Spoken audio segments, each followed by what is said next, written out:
बंधु, आज हम भगवान श्री जगन्नाथ महाप्रभु के ऐसे भक्त के जीवन की चर्चा करने वाले हैं जिनकी भक्ति, जिनका भगवान के प्रति प्रेम संसार के किसी नियमों में नहीं बंधा। भगवान के ऐसे प्रेम के विषय में कि जहां भगवान ने अपने भक्त के पाप कर्मों को नहीं देखा, बस भगवान ने अपने भक्त के हृदय के उस प्रेम को देखा जो बिल्कुल पवित्र और निर्मल था। बंधुओं, आज हम चर्चा कर रहे हैं भगवान श्री जगन्नाथ महाप्रभु के भक्त सदन कसाई। उनके नाम से ही स्पष्ट होता है कि उनका कसाई कुल में जन्म हुआ और उनका व्यवसाय कुल परंपरागत कसाई का था, मांस विक्रय का। बंधुओं, एक समय की बात है, सदन कसाई रास्ते में कहीं जा रहे थे और उन्हें रास्ते में शालिग्राम जी मिले। वो बेचारे अज्ञानी, उन्हें भगवान भक्ति, कभी भगवान का शालिग्राम जी का स्वरूप उन्हें कभी देखा नहीं था। उन्हें तो साधारण पत्थर ही लगा, लेकिन वो पत्थर ऐसा कि जिसमें अद्भुत चमक। महाराज वो सदन कसाई शालिग्राम जी को ले आए। उनका काम था मांस विक्रय का, वो मांस बेचते। उन्होंने मन में सोचा कि ये तो बहुत ही अच्छा चमकीला पत्थर है, ये हमारे तराजू में रखने के काम आएगा। उन्होंने जब मांस बेचते तो तराजू के एक पलड़े में तो मांस रखा होता और दूसरे पलड़े में भार के तौर पर श्री शालिग्राम जी। बंधुओं, सदन कसाई में एक बहुत ही अच्छा गुण था, वो ये कि वो जब भी मांस विक्रय करते तो भगवान का कीर्तन करते हुए करते। उन्हें कीर्तन बहुत प्रिय था। भगवान का नाम जब कीर्तन करना उन्हें अति प्रिय था। एक दिन वहां से एक संत महात्मा गुजरे। संत महात्मा जी ने जैसे ही देखा कि अरे ये तो शालिग्राम जी हैं, साक्षात ठाकुर जी हैं, क्योंकि जो शालिग्राम जी पत्थर के रूप में विराजमान थे तो उनमें चक्र का निशान अंकित था। वो समझ गए और उन्होंने कहा, अरे सदन कसाई को डांटते हुए, उनसे घृणा करते हुए, उनकी निंदा करते हुए कहा कि अरे पापी, ऐसी अपवित्र जगह पर तू श्री शालिग्राम जी को विराजमान किए, वो भी भार के रूप में। ये कोई भार नहीं है, ये कोई बाट नहीं है जिनसे तू मांस तौलता है। सदन कसाई जी ने जैसे ही सुना, उनके नेत्र सजल हो गए और नम्रतापूर्ण भाव से महाराज से कहने लगे, महात्मा जी से कहने लगे कि अरे महाराज, हमें ये ज्ञात नहीं था कि ये साक्षात ठाकुर जी हैं, आप इन्हें अपने साथ ले जाइए। बंधुओं, महात्मा जी शालिग्राम जी को अपने घर ले आए और उन्हें गंगा जलादि से स्नान कराया गया। धूप दीप नैवेद्य दिखाकर उन्हें उनकी राजसी सेवा की गई और श्री शालिग्राम जी को रत्न जड़ित सिंहासन पर विराजमान किया। उसी रात्रि को श्री शालिग्राम जी महाप्रभु जगन्नाथ जी के रूप में प्रकट हुए और स्वप्न में आकर महात्मा जी से कहने लगे कि अरे तुम मुझे सदन कसाई के यहाँ से क्यों लेकर आए? मुझे प्रातः काल ही सदन कसाई के यहाँ छोड़ आना। महात्मा जी ने पूछा कि नाथ, आप ऐसी अपवित्र जगह पर क्यों जाना चाहते हैं? जहाँ वो पापी है, वो मांस विक्रय करता है, वो जगह अपवित्र है, आप वहां क्यों जाना चाहते हैं? तो श्री जगन्नाथ महाप्रभु के नेत्र सजल हो गए और उन्होंने कहा कि तुम्हारे द्वारा की गई ये राजसी सेवा मुझे वो सुख प्रदान नहीं करती जो सुख मुझे सदन कसाई के यहाँ मिलता। कि जब वो मांस तौलता तो मैं तराजू के पलड़े में रहता और इधर उधर लुढ़कता हूँ, उस समय मुझे जो सुख मिलता है, वो कीर्तन करता है, मेरा नाम जप करता है और झूमता है, मुझे वहां जो सुख मिलता वो तुम्हारी इस राजसी सेवा से नहीं मिला। बंधुओं, महात्मा जी ने महाप्रभु की आज्ञा, उनका आदेश माना और प्रातः काल ही सदन कसाई के यहाँ ले गए। सदन कसाई देखते ही कहने लगा, अरे महाराज, आप इन्हें दोबारा इस अपवित्र जगह पर क्यों लाए? महात्मा जी ने कहा कि अरे मैं तो घृणा के भाव से इन्हें ले गया था अपने साथ, लेकिन ये महाप्रभु जो जगन्नाथ महाप्रभु हैं, मेरे स्वप्न में आकर उन्होंने मुझसे कहा कि मुझे सदन कसाई के यहाँ जाना है। वो तुमसे मिलने के लिए, तुम्हारे पास रहने के लिए इतने व्याकुल हुए कि मुझे तुम्हारे पास उन्हें लेकर आना पड़ा। तुम इन्हें अपने पास रखो। सदन कसाई ने जैसे ही सुना कि नाथ हमारे लिए व्याकुल हुए, मेरे लिए, मुझ अधम के लिए, मैं इतना पापी हूँ, मैं मांस विक्रय का कार्य करता हूँ, मैं कोई पूजा सेवा नहीं जानता, कोई विधि नहीं जानता, और महाप्रभु मेरे लिए इतने व्याकुल हुए। अब तो मन में बड़ा ही वैराग्य हुआ कि जब भगवान मुझसे इतना प्रेम कर सकते हैं तो मैं भगवान के लिए क्या अपना ये नीच कर्म नहीं त्याग सकता। मन में वैराग्य हुआ और घर बार त्यागने का निश्चय कर लिया और प्रथम यात्रा श्री जगन्नाथ जी के लिए यात्रा प्रारंभ कर दी। श्री शालिग्राम जी को नवीन वस्त्र में अपने गले में धारण कर लिया। सदन कसाई यात्रा प्रारंभ करके रास्ते में जा रहे थे तो उन्हें प्यास लगी। वहां एक कुआं देखा तो कुएं के पास वो जैसे ही गए वहां एक व्यक्ति पानी निकाल रहा था कुएं से। वहां कुछ गाय आई और वो पानी पीने लगी। गाय पानी पीने लगी तो वो व्यक्ति गाय को मारने लगे। जैसे ही वो व्यक्ति गायों को मारने लगे तो सदन कसाई ने पूछा कि आप इन्हें क्यों मार रहे हैं, उन्हें पानी पीने दीजिए।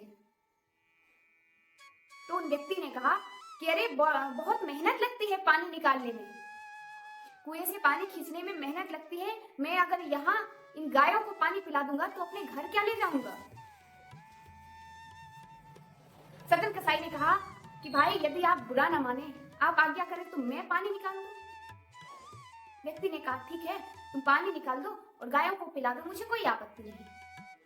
गायों को पानी पिलाया और महाराज रात्रि का समय हो गया तो सदन कसाई ने विचार किया कि अभी रात्रि है, रात्रि विश्राम कर लेते हैं इस नगर में, भिक्षा मांग लेंगे और प्रातः काल ही अपनी यात्रा पुनः प्रारंभ करेंगे।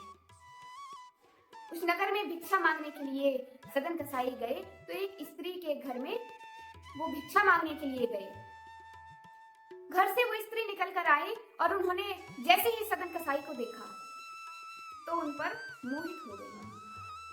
बंधुओं, जो भगवान की सेवा करते हैं, जो भगवान का नाम जप करते हैं और पवित्र हृदय वाले होते हैं, उनके मुखमंडल पर एक दिव्य आकर्षण होता है। वो स्त्री सदन कसाई को देखकर मोहित हो गई और उसने कहा कि आप हमारे घर पर विश्राम कर लीजिए, सुबह प्रातः काल ही आप अपनी यात्रा प्रारंभ कर देना।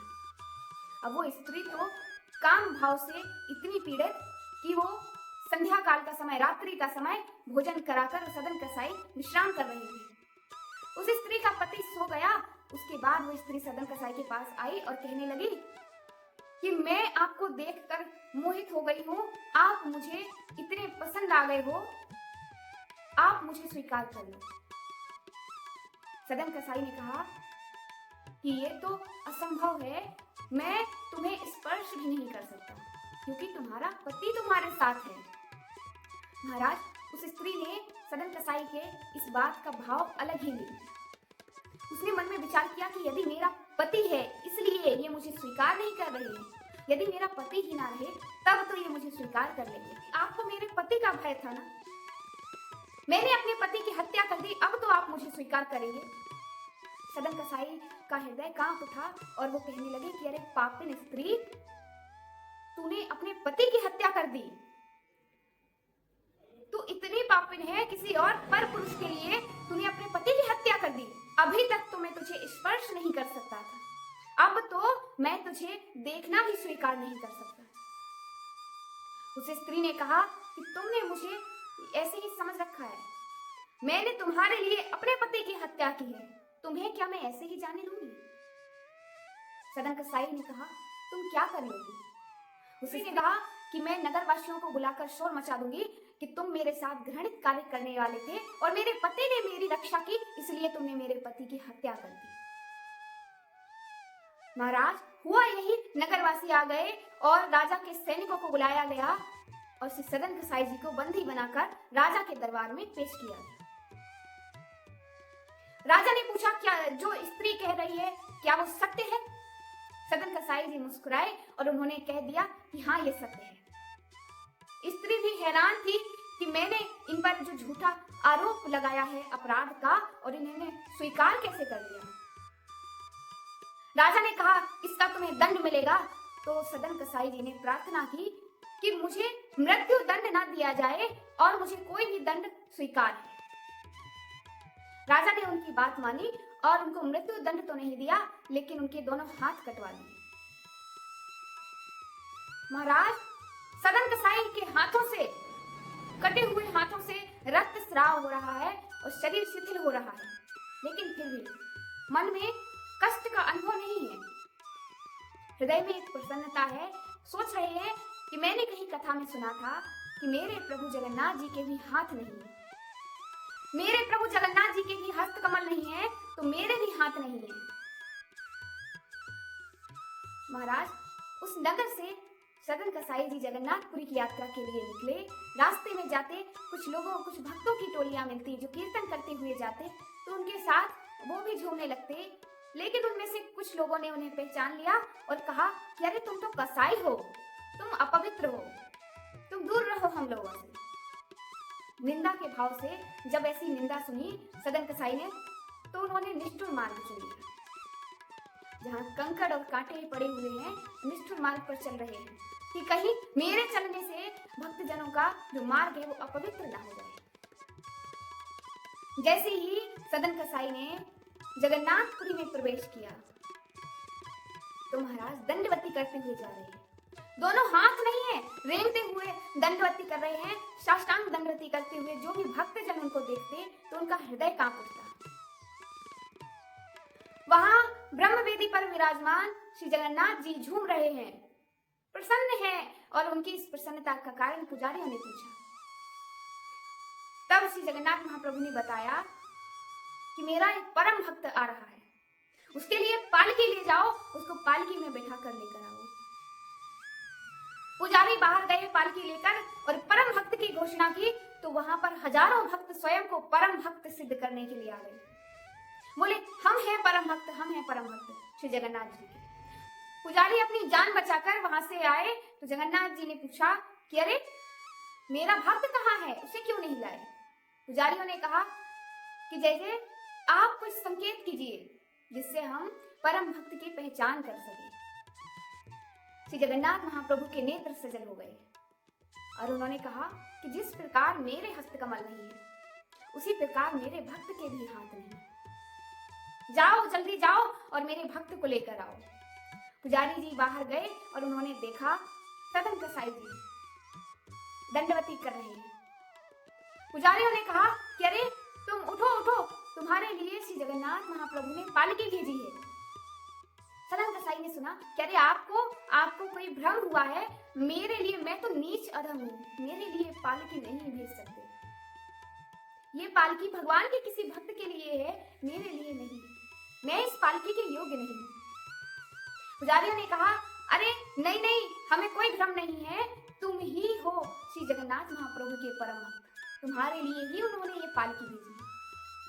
तब सदन कसाई के नेत्र सजल हैं, नेत्रों में अश्रु प्रवाह हो रहा है, और पालकी को प्रणाम किया और कहा कि मैं इस पालकी में बैठने की योग्य नहीं हूँ, मैं आपके साथ चलता हूँ। पुजारियों के साथ श्री सदन कसाई जी जैसे ही गए तो सिंह द्वार पर पहुंचे और वहां पतित पावन महाप्रभु के दर्शन किए।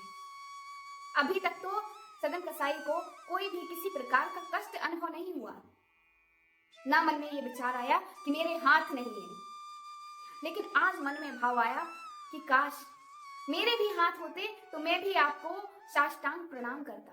महाप्रभु जगन्नाथ जी ने उन पर ऐसी कृपा की कि उन्हें दोनों भुजाएं प्रदान कर दी। मानो ऐसा लग रहा हो कि कष्ट का अनुभव ही नहीं, जो हुआ है वो एक बुरे स्वप्न की भांति, अभी स्वप्न से ही जागे हो, इस प्रकार उन्हें अनुभव हुआ। और महाराज श्री जगन्नाथ महाप्रभु ने उन्हें अपने गले से लगा लिया और अपने भक्त को धन्य कर दिया। बंधुओं, भगवान की भक्ति के लिए हम कितने जतन करते हैं कि हमारे जीवन में भी हमारी भक्ति, लेकिन प्रभु कभी नियम और विधियों के अधीन नहीं है। वो तो केवल आपके हृदय का वो निर्मल प्रेम देखते हैं।